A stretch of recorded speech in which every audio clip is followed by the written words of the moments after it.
دوستان خوش اومدیم به روز 4 چجوری حجم بگیری. امروز قراره بریم آقا سنگین ترین روز هفته رو با هم دیگه تمرین کنیم. روز پا، روزی که خیلیاتون فرار میکنین ازش و مشخصه چرا فرار میکنین. پیش میتونه این باشه که خیلی روز مزخرفیه برای بعضیا. اون حالت تهوع اینا خیلی بچه‌ها میگیرن توی روز تمرین پا. چند تا راهکار برای اینکه حالت تهوع و این حالت سرگیجه کم بشه توی روز پا و کلا روزهای تمرینی که خیلی سنگین تمرین میکنین. یه چند تا موردش میتونه این باشه که آقا مایعات قبل از تمرین زیاد نخورین، کمتون پر غذا نباشه، چون وقتی این اتفاق میفته شما این کار رو انجام میدین حالت تهوع بیشتر رخ میده. حالا این طبق تجربه‌ایه که من به دست آوردم، دلیل علمیشو نمیدونم. اگر یه مقداری مایعات تو بدن کمتر باشه قبل از تمرین‌های سنگین یا مواد غذایی توی شکم نباشه خیلی زیاد، خیلی کمک میکنه به اینکه حالت تهوع نگیرین. توی خود تمرین خیلی آدم گفتن که آقا چرا آب انقدر کم میخوری؟ حالا خیلی عرق زیاد میکنن، میتونن بخورن، ولی خب من توی زمستون و پاییز خیلی عرق نمیکنم، برای همین مقدار آب برام کافیه. ولی تو تابستون مثلا 1.5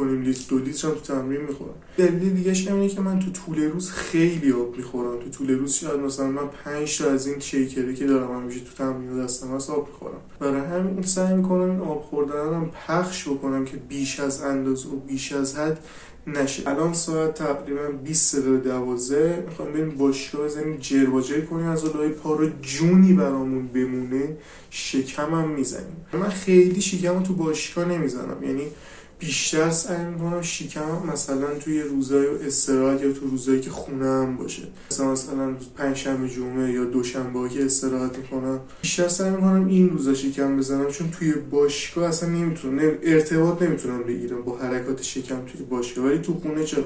بابا الان ساعت 12 ما میخوایم پاشیم بریم باشگاه بزنیم له کنیم، بریم تو باشگاه میبینمتون. امروز بریم که یه کار کنیم جون نداشته باشیم، بعدش صحبت کنیم. خب حرکت اول میریم سیکونس جلو پا و پشتا خوابیده.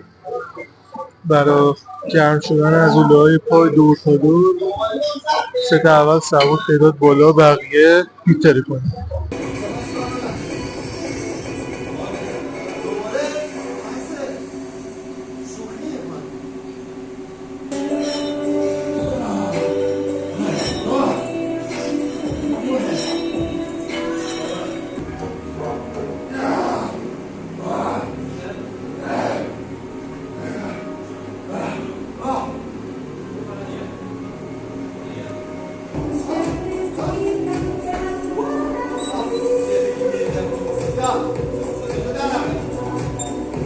خب حرکت دوم برای پا اسکات میریم. یادتون باشه دامنه اسکات رو دقیق و کامل بریم، چون اگر کامل نرین اصلا به درد نمیخوره. اگر نمیتونید سنگین دامنه کامل بزنین سبک کنین بزنین. وزن تو اسکات فقط برای پاور یا برای نیمه زدن. بریم منش.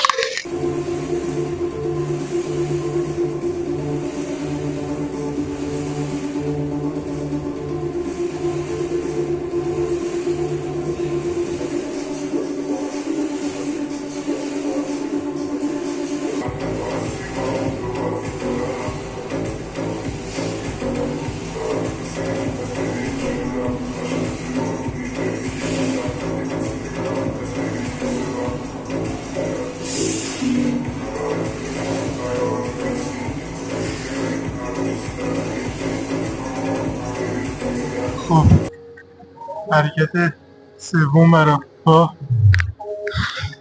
مردم پرس‌ها بزنیم. پرس‌ها رو دیگه همه میدونیم دیگه، سنگین بزنیم، سبک نزنیم. بریم برش.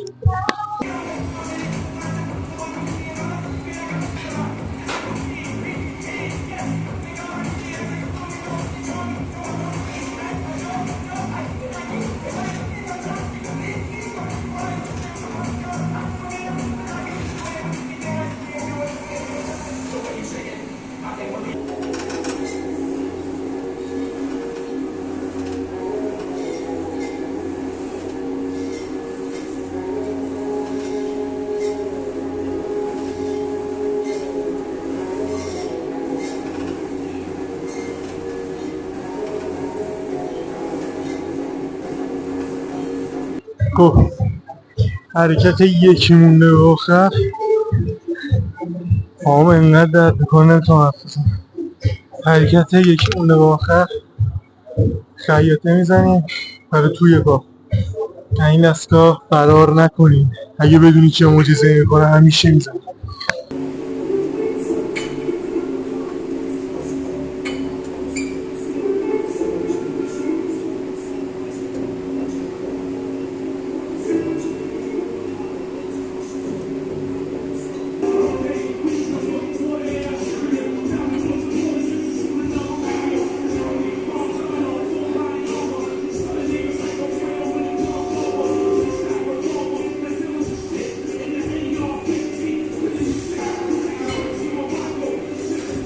مرگ رو دارم درجشان میبینم.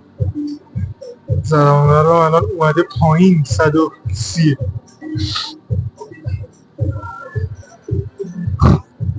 حالا دعواش داره دهنم و سرویس کن. خیلیش بریم سراغ حرکت آخر. آقا دستگاه پرسوا نشسته با سینکشه، ولی خب صندلی چجوری تنظیم میشه که ساق هم میتونی باشه بزنی. من ساق همیشه با این میزنم چون هم نعلی ها رو فشار میاره هم خود دوقلوها رو.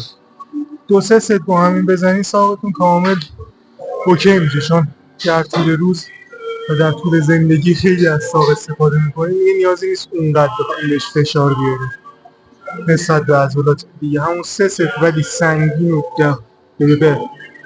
سنگین و درست بزنید کامل ساقتون رو خوب میکنه، قشنگ در میاره. و اینو یادتون باشه ساقو تا جایی که بسوزه ادامه بدید حرکتشو.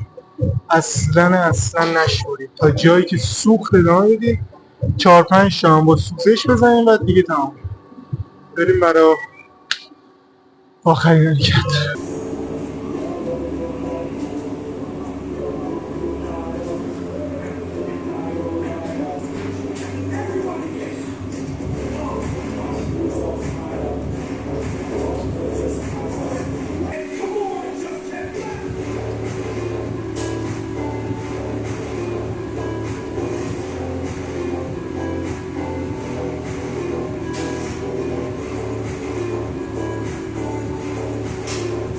آقا پا تموم شد. الان من 3 ست شکم بزنم. گفتم اول شکم دستا بزنم، بعد دیدم بالای شکم خیلی درد میکنه. گفتم به جاش 3 ست خلبانی بزنم. خلبانی دیگه به جاش 3 ست خلبانی بزنم. بریم مراشی بزنیم و تموم کنیم کارو.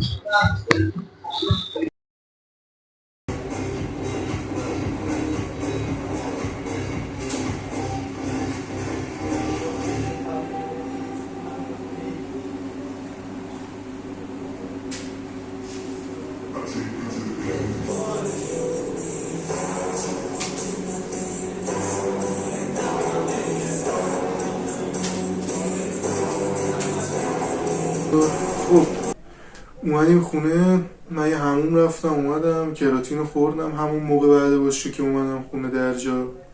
بعد غذا زدم. غذام تقریبا 250 گرم ماکارونی بودش به اضافه 100 گرم گوشت. خود ماکارونی توش گوشت داشت ولی خب 100 گرم هم جدا باز من گوشت خوردم. یک کاسه سالاد، یه لیوان دوغ و یک مقداری هم ماست. من کلا ماست نمیتونم اصلا با غذا نخورم، زیاد میخورم ماست. بعد از روز پا همه موزلی که دارن مخصوصا 2 روز بعدش فردای روز پا باز خیلی نه. پادرده زجرآوره، داغون میکنه. چند تا کار هستش که میتونه کمک بکنه به اینکه این پادرده ذره کمتر بشه. و اینم بگم که اون درد عضلانی نشونه ای از تمرین خوب انجام دادن نیست. چون اگر درد عضلانی نشونه این بودش تو به پات مشت بزنی عضلات ورم میکنه، دقیقاً همون درد عضلانی رو میگیری. خیلی همون پیش اومده. برای همین یه سری راهکارا میخوام بهتون بگم. بعد از اون تمرینای پایی که انجام دادین یا هر عضله دیگه‌ای که میخواین اون درد بعدش کمتر باشه میتونین آقا این کار رو انجام بدین. اینکه آقا بعدش یه وعده غذایی خوب بخورین، پر کربوهیدرات باشه، نمک توش داشته باشه، نمک به اندازه توش داشته باشه که بتونه کمک بکنه اون درد عضلانی کم بشه. یه کار دیگه که میتونین انجام بدین آقا سریع برین توی همون با آب گرم یه دوش بگیرین، یا برین اگه به استخر دسترسی دارین برین توی جکوزی کیسه آب گرم بذارین، با ماساژور تفنگی خودتون رو ماساژ بدین تا بتونین این دردا کنترل شده باشه، کمتر باشه. دمتون گرم آقا تا اینجا با ما بودین. مرسی از اینکه نگاه کردین، چشاتون رو دادین به این ولاگ. قسمت بعدی هم دوباره با هم دیگه میایم. من فردا روز استراحتم، استراحت میکنم همیشه بعد روز سنگین مثل روز پا، و پس فردا دوباره میایم با روز سینه، تقریبا همون برنامه‌های هفته پیش میزنیم، یه تغییرات کوچیکی توش میدیم. همتون گرم تا اینجا با ما بودین، دوستتون دارم، یادتون نره قدرتاتون رو خودتون بسازین. میبینم